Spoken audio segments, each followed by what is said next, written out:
An amazing day to you, great patriot. This is the NaijaPatriotReport podcast. My name is Kemi Asheku Isu.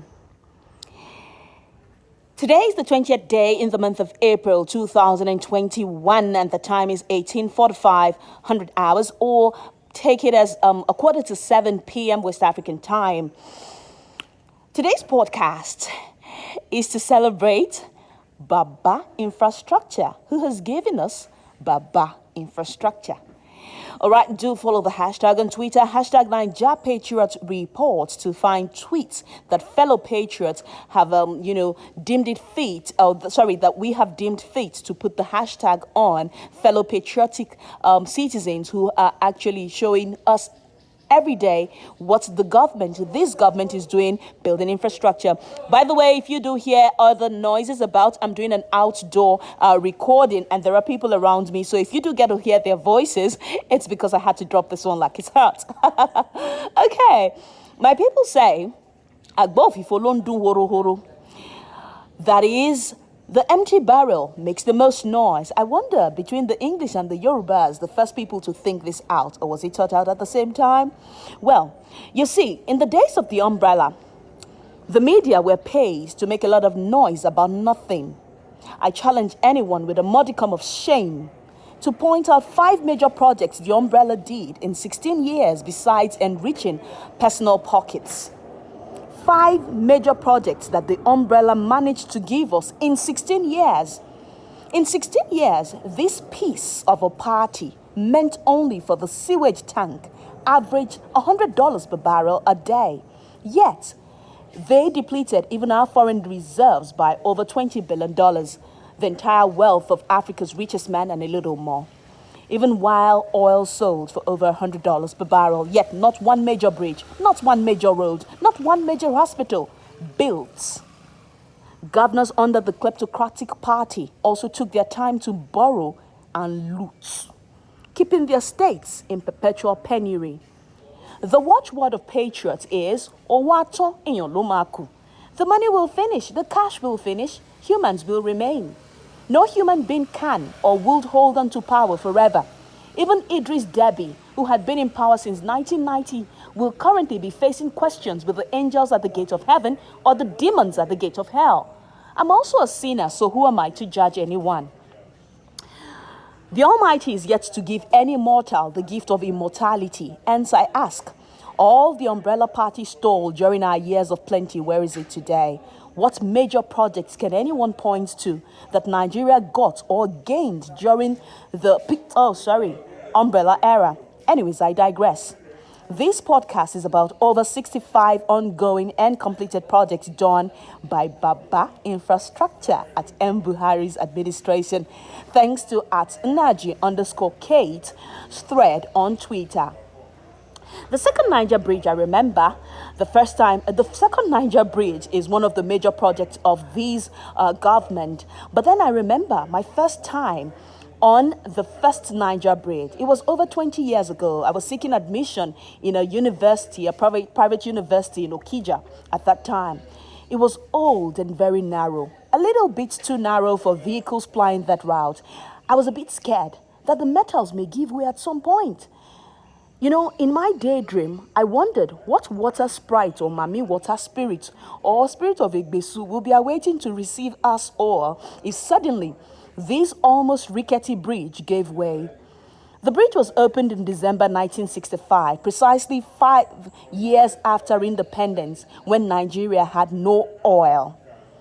56 years after, despite the oil boom and a 16-year democracy under the umbrella, no one deemed it fit or thought it good enough to build a second Niger Bridge till the APC government came on board. Despite oil prices dipping to as low as less than $30 a barrel during this administration, patriots and progressives see that our country is getting better. We see the improvement daily. And we see that this government is not ready to give the brown envelopers money to blow the trumpet. But because we are patriotic Nigerian citizens and our goal is to bequeath a Nigeria that our loved ones and our children can be proud of is the reason why we do this.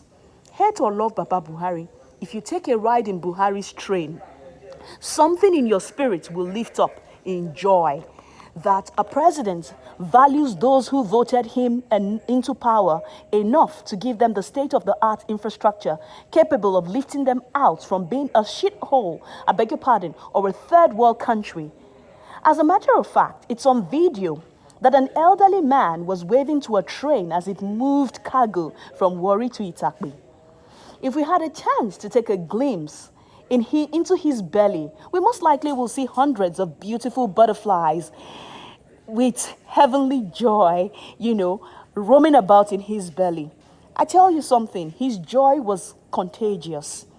A thing the Umbrella Party could have done for a state like Delta, one of the country's beautiful brides that has given us oil non-stop. But how will the Umbrella Party take itself serious when even the 13% derivation the Umbrella Party gets for Delta remains, for Delta, yet the state remains structurally bare, with almost nothing to show with almost nothing to show. Those who don't know, 13% derivation means whatever the FG gets from oil, it takes 13% and shares to the states that produce oil. That means, for example, if the federal government gets 100 billion from oil every month, they will share 77 billion with every other state, that is all the 36 states, depending on what they're bringing in. And then they will still now give 13% extra by dividing it between all the states that produce oil. The FG will then, do with what it can, what it has earned. Now, I'd like you to show me any state under the Umbrella Party that has anything to show that it has gotten extra over the years. They'd rather use it to hush those whose conscience can be bought, leaving the masses to suffer the brunt. How sad. Back to Baba Infrastructure and Baba Infrastructure.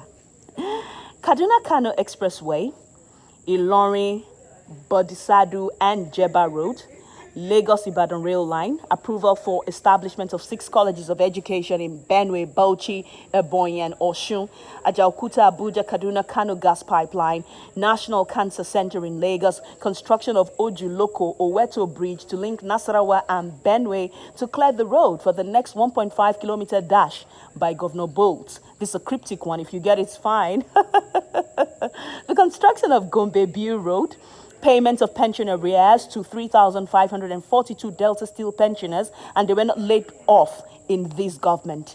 Under the umbrella they were, but they weren't giving their pension arrears. I'm almost certain this ongoing work on 700, I'm almost certain that these pensioners were not, they didn't become pensioners under the progressives. Ongoing work on 700 megawatts hydropower supply in Niger. Completion of 40 megawatts Kashambila hydropower station, dredging of the One port in River State, dredging of the Calabar port, $3.9 billion Warri Seaport, completion of Abuja Kaduna rail line, reconstruction of Aminu Kano International Airport, reconstruction of formerly tarpaulin covered and leaking Port Harcourt International Airport, construction of new towers and second runway for Murtala Muhammad International Airport, Lagos. And the thing about this government is they're unwilling to share brown envelopes. The people used to receiving the same have refused to do their job. Journalism, like the military, is a calling. Yes, we all want comfortable lives, we want cash, but should it be at the expense of running Nigeria down or deriving joy in amplifying the problems Nigeria faces? I am skipping some projects, but if you follow the hashtag #Baba Infrastructure on Twitter, it is there for even those with physical eyes open but are pretending to be asleep.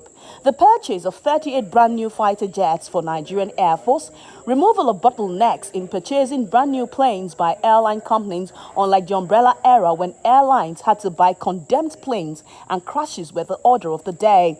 For those in support of the umbrella, these bloods are on your head and hands.